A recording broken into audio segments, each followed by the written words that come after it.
Almanaku On This Day, ngjarjet më të rëndësishme të ditës në Top Albania Radio.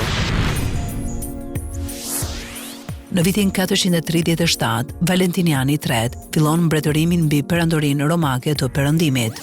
1698, shpikësi anglez Thomas Savery regjistron patentën e motorit të parë me avull.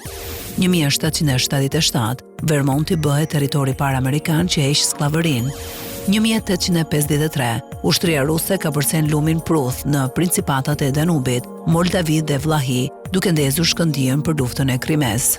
1871, Viktor Emanueli II i Italisë hyn në Rom duke ia marrë qytetin papës. 1881, Charles J. Guiteau plagos presidentin amerikan James Garfield, i cili ndroi jetë nga infeksioni i plagës më 19 shtator. 1897, shkencëtari italian Guglielmo Marconi regjistron në Londër një patent për radio. 1900, kryhet fluturimi i parë me Zeppelin mbi liçenin Konstanz pranë Friedrichshafen, Gjermani. 1921, lufta e parë botërore, presidenti amerikan Warren G. Harding nënshkruan rezolutën e Knox Porter, duke i dhënë fund zyrtarisht luftës ndërmjet Shteteve të Bashkuara dhe Gjermanisë. 1934, nata e thikave të gjata të Hitlerit përfundon me vdekjen e udhëheqësit Ernst Röhm. Ai u vra me urdhër të Henry Himmlerit pasi shihej si rival në hierarkinë naziste. 1937, Amelia Earhart dhe bashkëpiloti Fred Nonan zhduken mbi oqeanin paqësor, duke përpjekur për të bërë fluturimin e parë rreth botës përgjatë vijës ekuadoriale. Më 2 korrik të vitit 1943, humbi jetën në përleshje me nazistët gjerman, heroi i popullit Asim Zeneli, komandant partizan.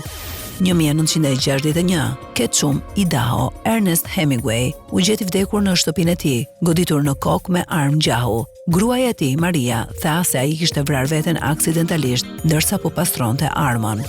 1976, fundi i Republikës së Vietnamit, komunistët e veriut shpallin bashkimin e vendit duke formuar Republikën Socialiste të Vietnamit. 1990, tërmet politik në Tiranë, rreth 400 vetë vërshuan njëkohësisht në 9 ambasada të huaja. Vala e njerëzve vazhdoi derisa numri arriti në disa mijëra. Udhëheqësi Ramizalia tha se kjo ngjarje nuk ishte shprehje pakënaqësisë ndaj regjimit, por veprim i organizuar nga armiqtë e brendshëm të jashtëm. Gjithsesi, qeveria nga data 9 deri më 13 korrik i pajisi me pasaporta për të emigruar rreth 5000 të strehuarit. 1990, Asamblea në Prishtinë shpall pavarësinë e Republikës së Kosovës nga Serbia, hap tepër i guximshëm, cilësuar si piknisja e asaj që Kosova gëzon sot. 1994, Shqipëri, ish presidenti komunist Ramiz Alia, dënohet me 4 vjet burgim nën akuza për shpërdorim pushteti dhe shkelje të drejtave të shtetasve. Dënim i lehtë për akuza të rënda, thanë disa. 1999, shkrimtari amerikan Mario Puzo, autori i librit Kumbari, ndroi jetë në moshën 78 vjeçare. 2001, për herë të parë, një zemër artificiale, Abiokor, i implantohet duke zëvendësuar një zemër të sëmurë. 2002, Steve Fossett bëhet personi i parë që fluturon vetëm rreth botës pa ndalesë në një balon.